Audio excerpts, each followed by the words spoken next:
What's good, YouTube? What's good, YouTube? It's your boy, Blue Blood Sports TV, back at y'all with another one.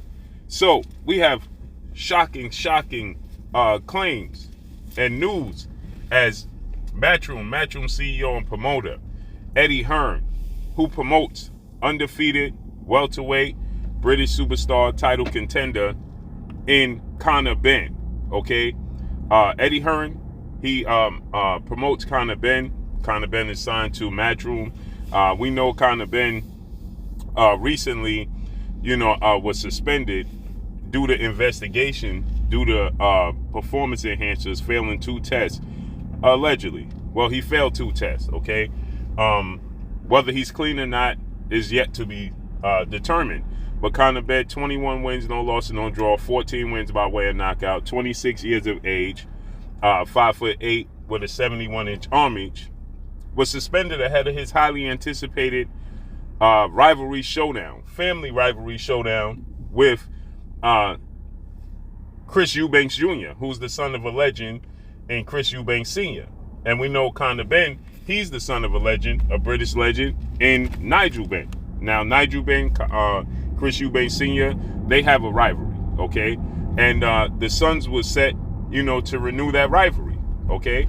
But Conor Benn, he tested positive for a banned substance, right? And now Chris Eubanks Jr., he himself was knocked out. So that fight has lost a lot of luster right now, okay, and a lot of momentum.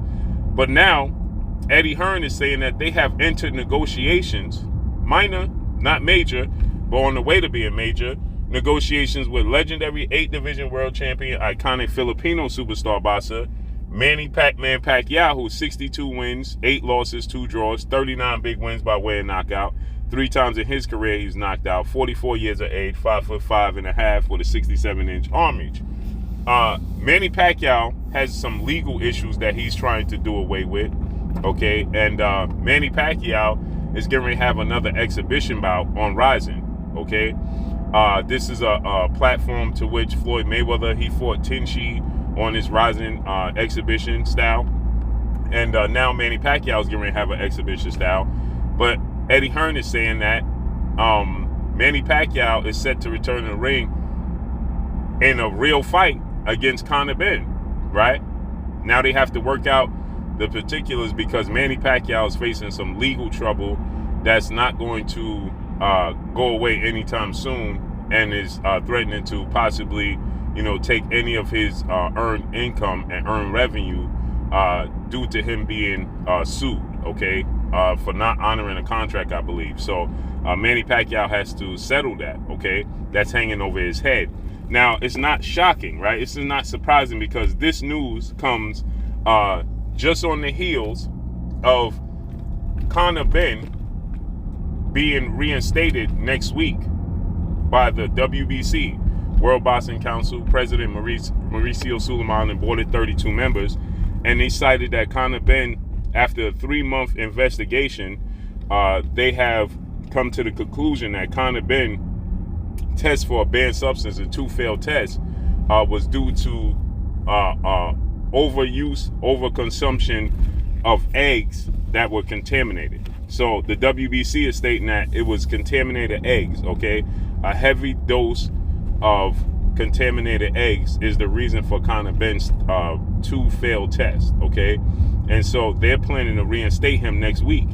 And now we hear that, and suddenly we hear that Conor Benn and Manny Pacquiao could be facing off against each other and entering negotiations, right?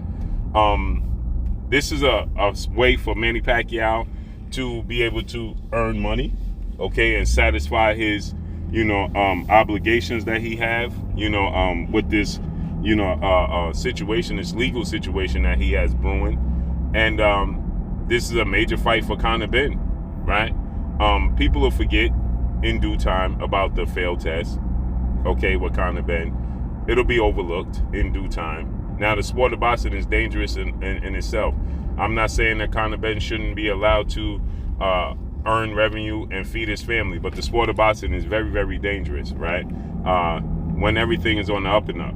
Now you factor in fighters having unfair advantages on top of that, and delving into performance enhancers, that's where the water gets muddy, right? Because now you're talking about possibly harming another fighter, to where he won't be able to earn money for a living, moving forward, possibly, right? So it gets very, very, muddy. The water gets muddy. It gets very, very dangerous.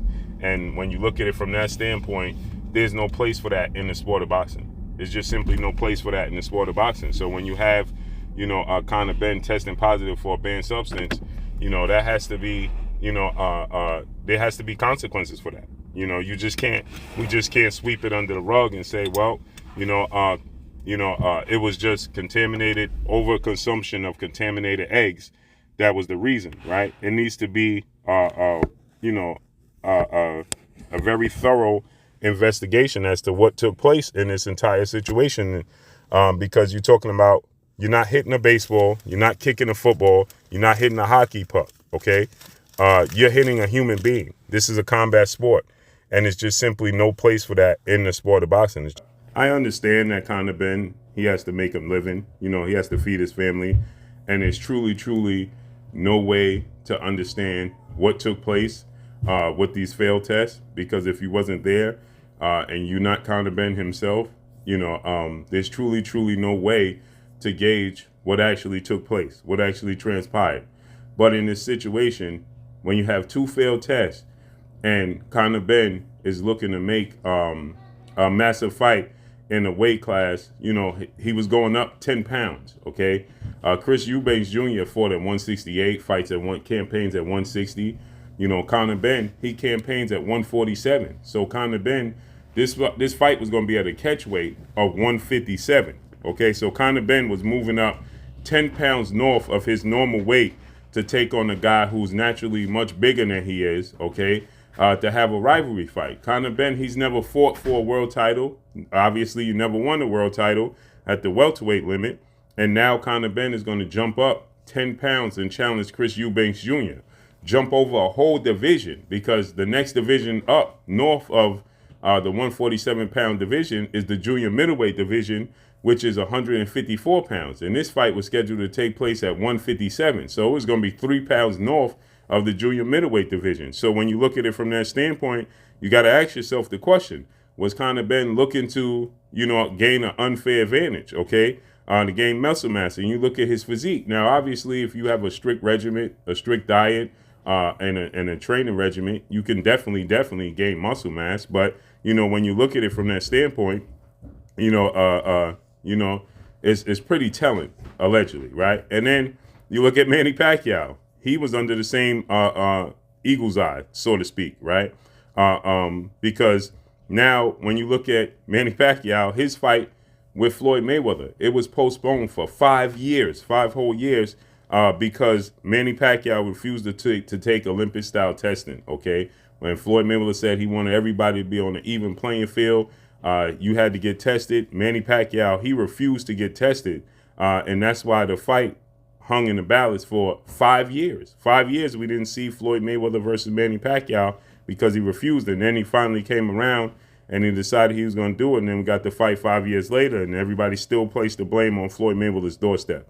Nonetheless, I like this fight, for Manny Pacquiao. I like this fight for Conor Benn, if it to come to fruition. The last time we saw Manny Pacquiao in a boxing event where it really counted was when he took on former WBA welterweight world champion Cuban star boxer Yordenis Ugas. Once he fought Yordenis Ugas, he got absolutely obliterated and dominated by Yordenis Ugas. He was initially scheduled to face off against the undefeated unified welterweight world champion superstar boxer Earl the True Spence Jr. That was August 21st of 2021. For Earl Spence Jr., he suffered a broken or detached retina that saw him have to be removed from the fight. And Yordenis Ugas, he filled in, and he absolutely dominated Manny Pacquiao. He had both of Manny Pacquiao's eyes swollen. He was countering Manny Pacquiao. Manny Pacquiao didn't have much oomph, not much kick on his punches. He wasn't very explosive. Didn't look very fast. He looked very predictable. He was frustrated in the fight. He stated that he suffered some calf injuries, and his calves was bothering him, was the reason for him not being able to perform to the level he's accustomed to performing. And now Manny Pacquiao's son, as you can see here, he started boxing, okay? And this is something I think that Manny Pacquiao should, gauge his attention towards his son, focus on his son. He's 44 years of age. He's been brutally knocked down in his career, lost in every which way possible. But nonetheless, he's a competitor, and he got legal obligations to fulfill. So let's see how this unfolds and plays out. But that's all I got for y'all. Make sure you hit the like button, drop a comment in the comment section. Let me know what y'all think. Y'all already know what it is. It's your boy Blue. Peace.